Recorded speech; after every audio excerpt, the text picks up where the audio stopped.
En este video voy a explicar cómo es un amortiguador trasero de moto por dentro. El amortiguador se compone de un tubo exterior, un vástago que es el que entra y sale del amortiguador. Por dentro hay aceite.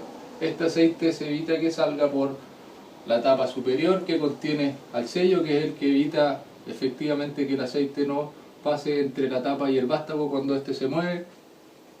Una guía, que es el que evita que el vástago se mueva de su centro, y un barredor, que es el que evita que entre polvo hacia el sello. Para evitar que el aceite salga entre el tubo y la tapa superior, se pone simplemente un O-ring y esto se mantiene en su lugar por un anillo de retención.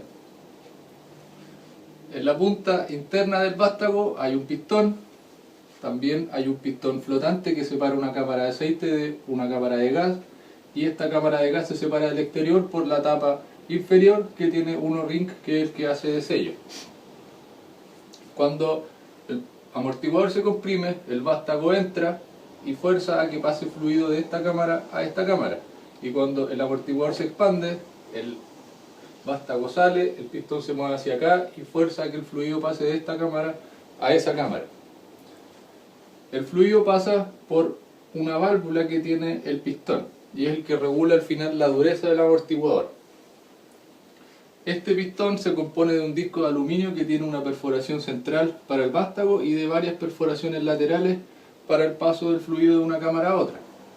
Aquí vemos el pistón en un corte. En el centro se ve el agujero para el vástago, y aquí dibujé un agujero de la compresión y aquí un agujero de la expansión. Estos agujeros están tapados por unos chips, que son una colilla de un espesor muy bajo, entre 0,1 y 0,4 milímetros.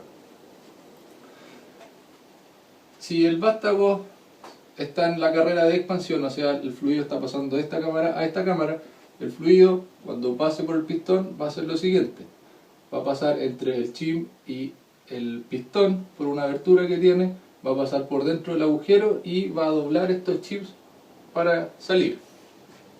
En general, mientras más chips se pongan, más duro va a ser el amortiguador porque cuesta más doblarlo, y la dureza del amortiguador se puede regular en forma independiente de la expansión, de la compresión, porque los chips que lo regulan son diferentes. Ahora veamos la función que tiene la cámara de gas.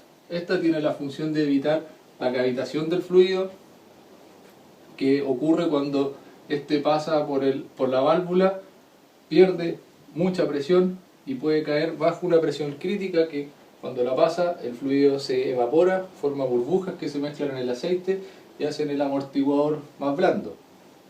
Entonces, para evitar eso, la cámara de gas se presuriza todo el sistema, y la caída de presión, a pesar de que sea similar, no va a caer por bajo esa presión crítica y el fluido no va a cavitar. La otra función que tiene la cámara de gas es la de compensación de volumen cuando entra el vástago. Veamos este volumen que se ocupa por aceite, por el pistón y por un pedazo del vástago.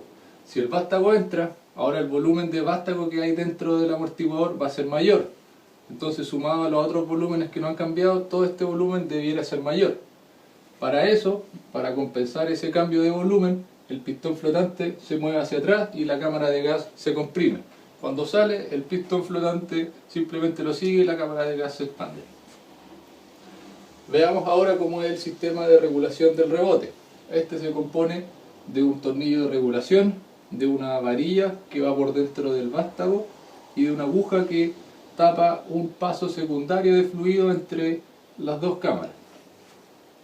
Si el tornillo de regulación se aprieta, se empuja la varilla, la aguja tapa ese fluido, o sea, tapa ese agujero y no permite el paso de fluido por ahí. Entonces el fluido solo puede pasar a través del pistón y el amortiguador se vuelve más duro.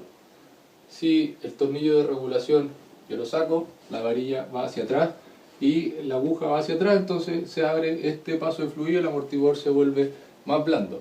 A pesar de que se llama regulación de rebote, como se puede ver, puede regular perfectamente el fluido en las dos direcciones y no solamente en el rebote. Entonces, los amortiguadores que efectivamente solo regulan el rebote tienen una válvula acá o acá unidireccional que permite solo el paso del fluido en esa dirección. Finalmente, veamos cómo es un amortiguador con botella lateral.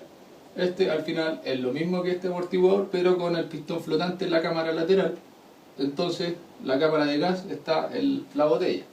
Esto se hace para que con el mismo tamaño de tubo el pistón tenga mayor recorrido. El tubo de la botella se conectan por un conducto.